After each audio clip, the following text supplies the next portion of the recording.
feel me, like 3,600 years because they every cycle, like Yeah, that's so we got a they've been here for a while. They came when Atlantis was here. Atlantis was its own species of human. And when you see the people that they got in Antarctica, when they finally show the motherfuckers, you see what I'm talking about.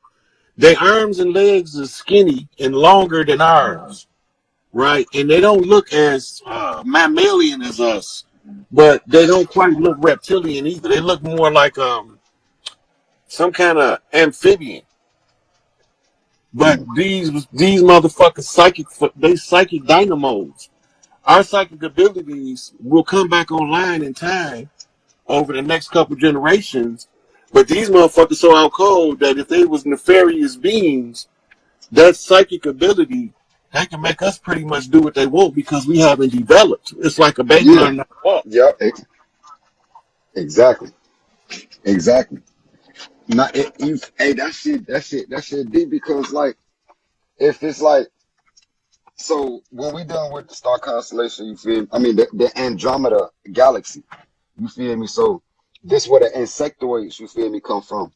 So these motherfuckers like highly intelligent too. That's why I was trying to ask you like the other day, like if we was to encounter, one of these extraterrestrials, you feel me, like how will we know which ones the hostile ones and which ones is not? Somebody asked, do they have many of our people off world as slaves? They got different worlds with different species of human on them. Humans would is not always slaves. Some planets there's no such thing as a slave. I Other planets is a straight motherfucking work camp. I wouldn't. That's why I was saying like I wouldn't even say like you feel me like they got us. Their intentions is to enslave us. You feel me? Because if They they use it need for survival purposes. if they can do they if they are these highly powerful beings, you feel me? They got all these psychic abilities. What do they need us to do anything for them for? You They feel me? I lazy. feel I feel like it's if they was, you feel me? If they do need us, it'll be for a more divine purpose. You feel me? Look, Maybe some type of they genetics first or needed us because they was lazy and they didn't want to do the work themselves. but they got mental powers though.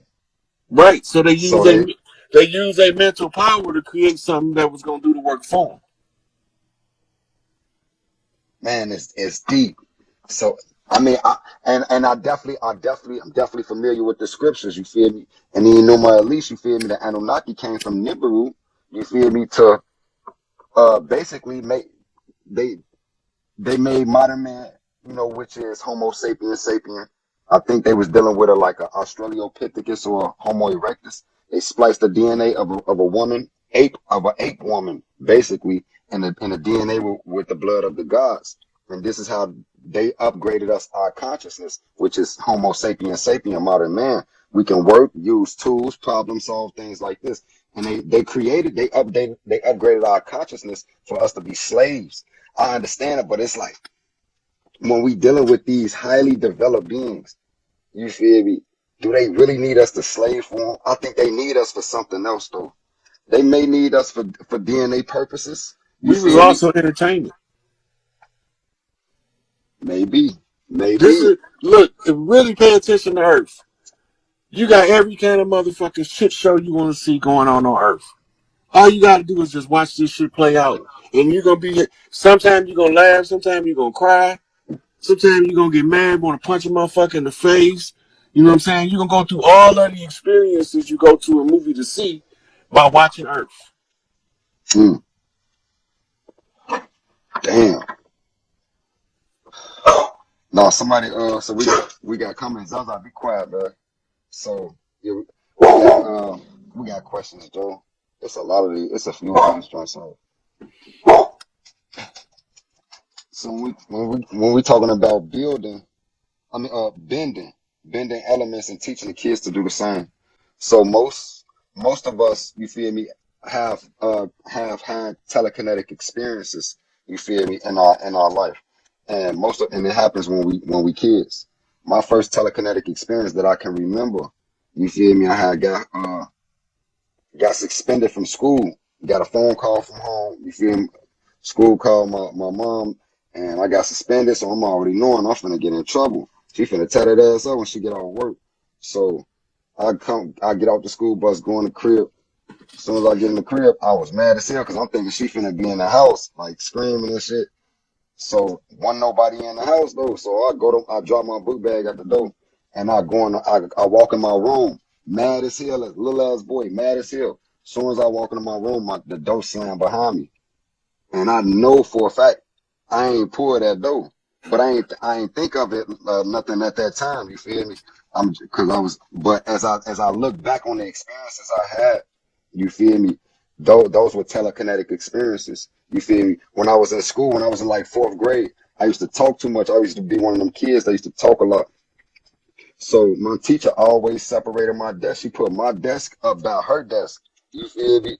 And I was like facing the chalkboard. My back was against the whole class, so I couldn't talk to nobody. But her desk, it was always a little fan at the desk, and I used to always catch myself staring at it, and it was moving. But soon as like I noticed, like soon as I stopped staring at it, it stopped spinning. You feel me? Slowly. You feel me? But it's like everybody just think. I'm pretty sure if you think deeply, you had a telekinetic experience to teach the kids how to tap into their abilities as far as like bending. You know, um, see if they can do it, without even telling them, like, I'm gonna teach you how to practice, how to do telekinesis. Just see if they can do it. Just put a light object, start with a light object, a piece of paper, maybe a feather, a piece of toilet paper, something very light, and just tell them to try to move that without touching it. You feel me? Try to move and see if they can do it. It's a lot of things we can, a lot of practices that we can do on a daily basis that enhance our, psychic abilities as far as telekinesis. But I mean, if you got any advice on that, definitely go ahead, bro. See, the first thing is you gotta tell the child to remove the limitation is the first step. And you remove the limitation by telling them that they can develop the skill, but they have to develop it and it takes time and practice. The more Hmm. practice you put in, right? So then you have to start teaching them the mechanics of bending, right? Air Exactly. bending, water bending, fire bending. But when they understand the mechanics of one, they can begin to understand the mechanics of another one, right? So the first thing is to first practice removing the limitation from the mental part by telling them that it's a process that don't happen overnight. It takes Exactly. practice and persistence. The child will understand it, but we don't want to tell them to do nothing that requires persistence because that's creating a strong character trait, and it goes Exactly. contrary to the social ego development. Definitely. I mean, I definitely would definitely agree, man. And it's just, the child gonna do it, naturally. If it are some of us, you feel me? Most of us have had experiences and shit, man. And it be deep, like. And now that I look at it, you feel me? It be because I done walked outside, you feel me? And a bag was floating, you feel me? And then as soon as I stopped looking at it, you feel me? That motherfucker just stopped. And it be like little weird shit. It be like little subtle shit that you don't even think that's like, you feel me? Like, yo, that's you all the time. You feel me? So I mean, as far as like telekinesis, I would say, I mean, like if our bending, when we dealing with bending, you feel me? These abilities are psychic. These are psychic abilities. Like the way I teach it, you feel me? It's visualization in the beginning. You have to see the object moving. You feel me? How you want it to move. You have to see the object move. Now you raise your intention. You feel me? While you raising your intention, the mind must become void of thought. And this is why telekinesis is so hard because it's very hard for us to quiet the mind down because the mind is always thinking. If you have that much mind control where you can shut the mind off and become blank minded while keeping the intention raised, you have to keep the intention but lose the thought. Become the mind must become void, and if you raise your intention, that object will move. You practice this shit, you feel me? You get better and better at it. Start with light objects, then graduate to heavy objects. You feel me? But it's a lot of shit. You feel me? Like bro said, it's practice, consistent. There's the people I train with. You feel me, Joe? They've been practicing for 10, 15 plus years. almost 20 years, and they very strong. They pulling way heavier objects than me. I look like I'm doing something over here, but when y'all see what I'm training, when you feel these motherfuckers pulling way heavier objects, and they've been practicing way longer though. You feel me? If you into that shit, you gonna be practicing, and you probably gonna be like, man, I ain't advancing fast enough. Just be patient, because telekinesis is for those who work hard for it. Any psychic ability. It's for those who work hard for it. You feel me? If you work hard for this, you deserve these psychic abilities. I feel like we ain't supposed to just wake up and know how to do this shit. You feel me? Because a lot of people want these abilities, but they don't want to put in the work, and they don't deserve them now. There's people that practice this shit every day, that's dedicated, that dedicate a lot of time and energy to this shit, and they advancing highly. They becoming stronger. So, and they absolutely deserve it, though. You feel me? You gotta also, the visualization is so critical to moving the object with the mind, right? But you gotta also remember there's other forms to generate the energy, like palm chakras, right? If the child knows he got chakras in his palm, you can use a palm chakra exercise to strengthen your whole aura. Mm, You know, definitely, definitely. and once you learn how to do it, where you can push pull left right hand energy from one to the other, the stronger you make the field between your hands, the stronger your spirit body. Go back to what we was talking about earlier about the spirit body and astral travel, right? I got a series of exercises that I build on top when I'm doing one-on-one teaching to show people stuff. Like right now, like on here, it's like a lot of stuff. Like I need like the chalkboard, and this is how you, and this is what you see. Going through the steps, Mm-hmm. because sometimes the know-how is first understanding the mechanics. If you don't know you're supposed to pedal the bike, when you get on it, you're gonna fall Exactly. over. Exactly. So you understand the mechanics of how the bike works. When they first told me to ride a bike, they said, you get on, you sit here, you steer with the handlebars, you got to learn how to balance.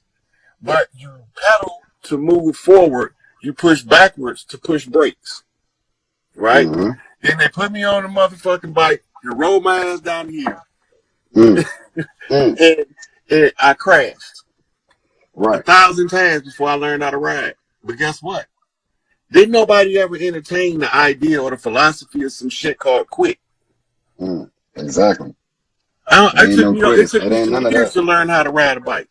Hey, so look, guys. So you touched on a very important topic. You feel me? As far as hand chakras, and that's why I'm saying, like, you feel me? Like, when you feel me? Truth is being spoken. You feel me? When it's in alignment with what you already know.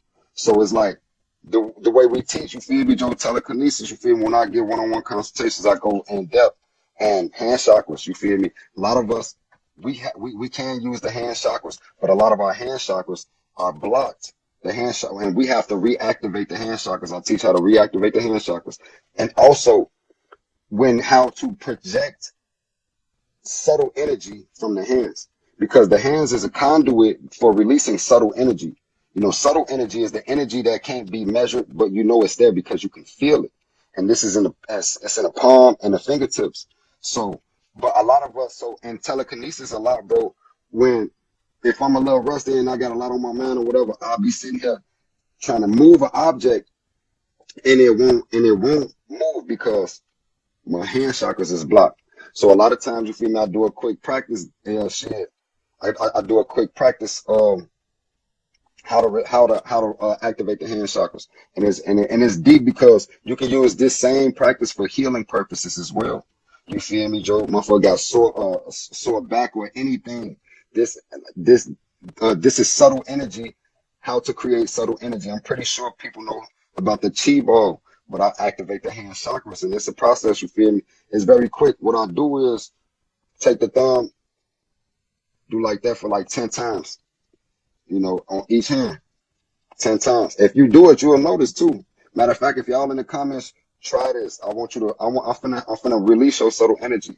And if you practice with this, you move physical objects without touching them. This is called telekinesis. So 10 times, 1, 2, 3, 4, 5, 6, 7, 8, 9, 10. 1, 2, 3, 4, 5, 6, 7, 8, 9, 10. Do this for like 10, 15 seconds. 2, 3, 4. What this does, this get the energy flowing, and you're gonna.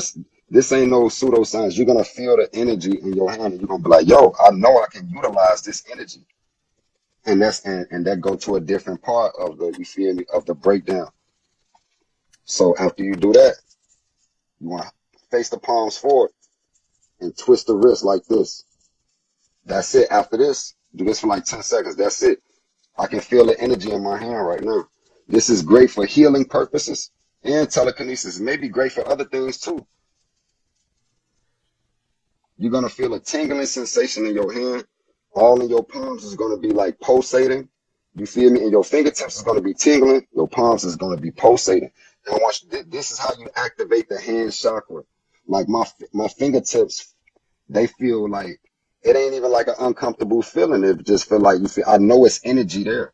And that energy is subtle energy. So you feel, and then if you want to, you know, you start making your chi ball. Start developing your chi ball. You feel me? However you want to do it, you know, shit. But this is how you activate your hand chakras. And this is like, it's deep, bro. Because if we practice doing these taking these prerequisite steps, a motherfucker will be advanced in telekinesis. They'll be at the head of their class. You feel me? But, you know, that's very important because the way I teach is I got a formula. It's called EIE. Empathy plus EIE equals TK. That's empathy plus intention plus energy equals telekinesis. So empathy plus intention plus energy equals telekinesis. We develop an empathetic connection with the object. This is the visualization process. You feel me, Joe? Before we even start to project the energy or raise the intention. Now we raising the intention, which is the I part. Raise the intention while losing the thought. You feel me? Now that's the E part, which is the energy part. Now you have to project that energy out because this, as you raise your intention, your energy is going to build up. That'll learn how to project it out. And it's deep though, like you said, through practice, man. All of us have telekinetic abilities, but most of us don't have the time to develop them. This takes consistent practice. You feel me? Like hours a day, every day. You feel me? To be like, to Yeah. A few months back, I did a video. This question that's up in the box now. I did a video, and I was reaching out to Dane Calloway to secure records, our records that go way back. They got them in the Vatican, don't they? No, not those. These are here on our land. They in the national parks. The biggest archive is in it's in the Plain States. I think it's in Missouri. But anyway, in the video I was going over showing where our family books was, or our family grimoire. Family grimoire, or we call them our family's book of life. And this is where where our books end is where their system picks up. So right? that's that family Bible that people used to have, and that's where they get that concept from. Right. So the Bible was the transitional book. But before the Bible came over here, we was keeping records in the family book. It was just called the family book. Some people called it Big Mama book. But this is how we kept track of who would be born when, based on the day they was born and the day they left. Doulas submit the information. Every family's supposed to have their own doula center. For the women, we ain't supposed to go to the hospital in front of these spotlights to have babies. We ain't supposed to do that. That's what they be saying. It's the same as Men in Black when they flash you. When they say they seen the bright light that erased their memory. This is what they talking about. But the memory is it's pieced together in a way that you're not really realizing that bright light you seen that erased your memory was in the motherfucking delivery room.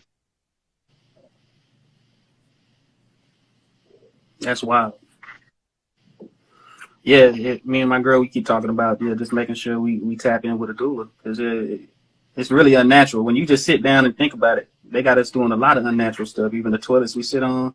You know what I Look, women supposed to have an option for what you call a water birth or a dry birth, right?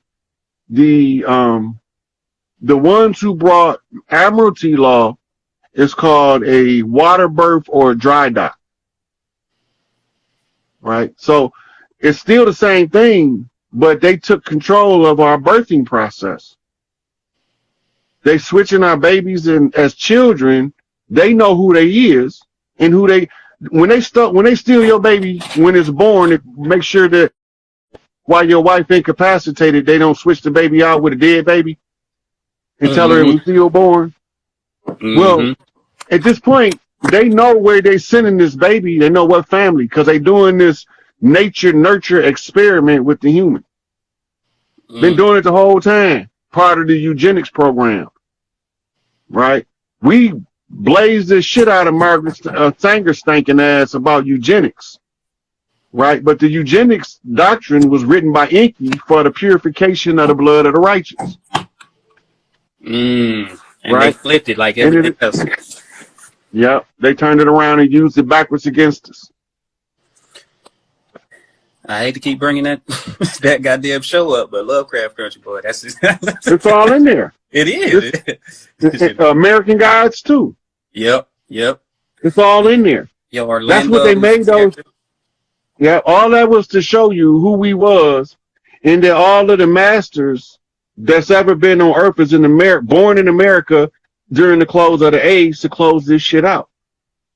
This is how the Eritrean Nipsey Hussle reincarnated Haile Selassie end up in California. How the fuck that happened? But don't nobody know he Lil Rah-Rah from Outlaw, because they don't know how to pay attention. If you remember in the beginning of Outlaw, he said, Lil Rah-Rah, what you gonna be when you grow up? He said, man, I'm gonna be an outlaw. That's Nipsey. 11-year-old, that's 11-year-old Nipsey. And then his whole message. Look, Nipsey. So that Nipsey wise beyond your ear, wise beyond your age, is always a reincarnation type of thing. Because Nipsey been wise beyond his age since. Just going back watching some of his younger videos, like he was too wise for. Look, 16. he was under the tutelage of Tupac when he was like 7, 6, or some shit like that. And Tupac still called him and talked to him to this day. Damn. He had to call him in Eritrea right now because he had to be extracted because they was trying to murder him for real. We just couldn't let that shit happen. So I seen this video because you said they still talk to each other. So I seen a video saying that Pac is like a kill the MC, even Biggie's still alive, and who else was it? And kill the MC, not Tupac, but Tupac was at All Eyes on Me premiere with Shock G in Hollywood movie makeup.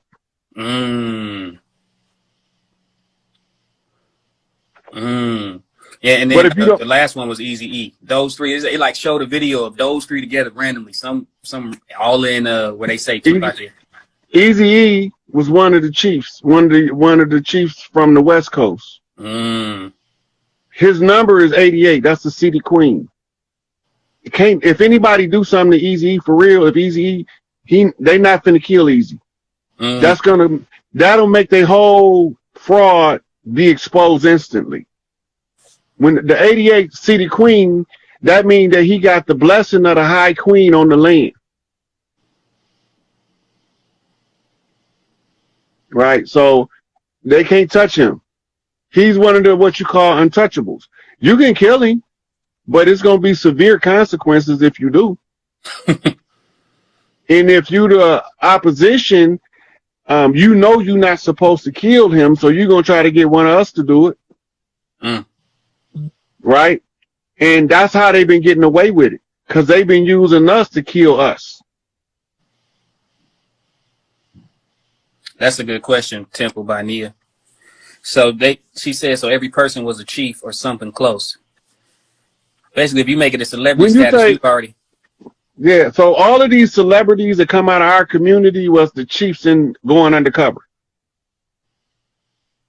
Since the 70s, we started infiltrating Hollywood to use the big screen and to use the music industry to expose what was being done on the land. We know how to put the music, put the message on the drum. Listen to the music of the 70s. Be telling you in the 60s, 50s, Sam Cooke had a song, a gospel song. And he said, Lord, there's a message in every song we sing. Right? Then the OJs come along in the 70s and say, there is a message in our music. Right? Gil Scott said the revolution will not be televised. And he told us to look for the ghetto code. Did it that? In the music. Yes. Because what he was doing, that's called scatting. In jazz. Right. And the spin-off, the scat, is what we call the knockback. The knockback worked like this. That. Remember, there's a song came from Germany in the early 80s called Din Da Da. Oh, Din Da Da, dum do do, din da da.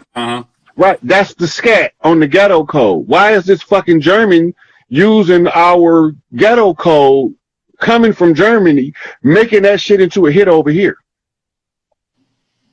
The only person in Germany that knew our code was named Adolf Hitler. He did. He called his guys Jews. He the only one who knew our code. And you can't teach it to nobody because it has to be part of your DNA. It got to be part of it, got to be in your DNA, or else it's not going to resonate and you're not going to never catch it. Right. Right? So now, let's go back to the beginning of hip-hop. Remember, it's a message in the music. Who started hip-hop? What was their names? A couple of the founding fathers. What's the, not Cool in there? Grandmaster Cool Herc. Grandmaster Cool Herc. Grandmaster Flash. Grandmaster Melly Mel. Grandmaster Cool C. Grandmaster Cool C. Right? Now, the question at this point, if hip-hop is founded by all these grandmasters, what in the fuck is these niggas grandmasters of? What lodge are the grandmasters with? Now, that's the question to ask. Because now we talking about Nation of 5% Gods and Earths. Clarence 13X, who was murdered by some niggas. They look like us, but they ain't us. So when the 5%ers come out, Rakim, X-Clan, Redhead Kingpin, Poe Righteous Teachers, Q-Tip, all these motherfucking 5%ers is flooding the music industry with ghetto code. If they flood the music industry with ghetto code, go back to the 91 Ice Cube interview with the news reporter, and she was asking about gangster rap. He said, we don't see ourselves as gangster rappers. We see ourselves more like reporters. We just giving a report to the public on what's going on in our community. Right. Yeah. So they really dancing with the devil to try to figure out, get the cheat codes. Bro, that fucking show gave away everything. I already knew it gave away a lot, but it was the same thing. He went back into the lodge knowing that they would try to use him to gain more access to higher level realms, but he needed to get the information so he can get it back to his people. Right. Now, what did Tupac say? Now, this is like 2 or 3 years apart. Tupac said that I don't know what the solution is, but I know this. If I keep talking about the dirt in the community and how bad it is in the community, somebody got to come along and clean that shit up. Ain't that what he said? Right? Yep. Now, every time you run into a major hip hop issue, where do all of the rappers go? You said when it comes to a major hip hop issue, where the rappers go? Yeah. Who do they go to solve their problems? Oh, you talking about Jay? I'm gonna give you a clue. second round knockout, Cannabis. I'll let you kick a verse. Fuck it. I'll let you kick them all. Then wait for your studio audience to depart. Then I kick you when you're growing, stick you for your Vanguard award in front of your first, second, and third born. Have your wife get on the horn called Minister Farrakhan so he can squash this. I said, no, he started this. He forgot what a hardcore artist is. Who did he call? Who did he tell his wife to call? Oh, Farrakhan. A few of you in a few smoke-filled rooms, right? Making plans while the brown, yellow, black, white, poor, struggling are suffering. Remember? Right. That ain't no coincidence. Farrakhan was a violinist. He got a love for music. That means that if it's a message coming on the music, he can catch it if don't nobody else catch it. So that's what MJ was doing when he was that he was sending codes. All that's codes. Yo, that's wild. Yep. So the chiefs move around on the land and relocate regularly to find out how to read different parts of the culture from different parts of the land. This is why I end up having residents at different times on multiple places on the land. I done lived in Mississippi. I done lived in Tennessee, Georgia, Delaware, New York, New Jersey, Chicago, Michigan, because I have to become familiar with the different ghetto codes across the land so I could put all of the pieces together to see who don't belong here. And this is how we was able to communicate messages from as far back as 1492 to now without never losing the integrity of the message, because it's already in the public domain. So all we got to do is tell everybody where the original message at. So when you go back to the arrival of the conquistadors in South America, the elders said they didn't see no ships. Why would they say that when they know what a ship looked like? Because they've been trading with West Africa and they've been trading with East Asia for thousands of years. They know what ships look like. The settlers blamed it on their cognitive dissonance. But our elders knew the strategy they were already implementing at that time. So they made sure that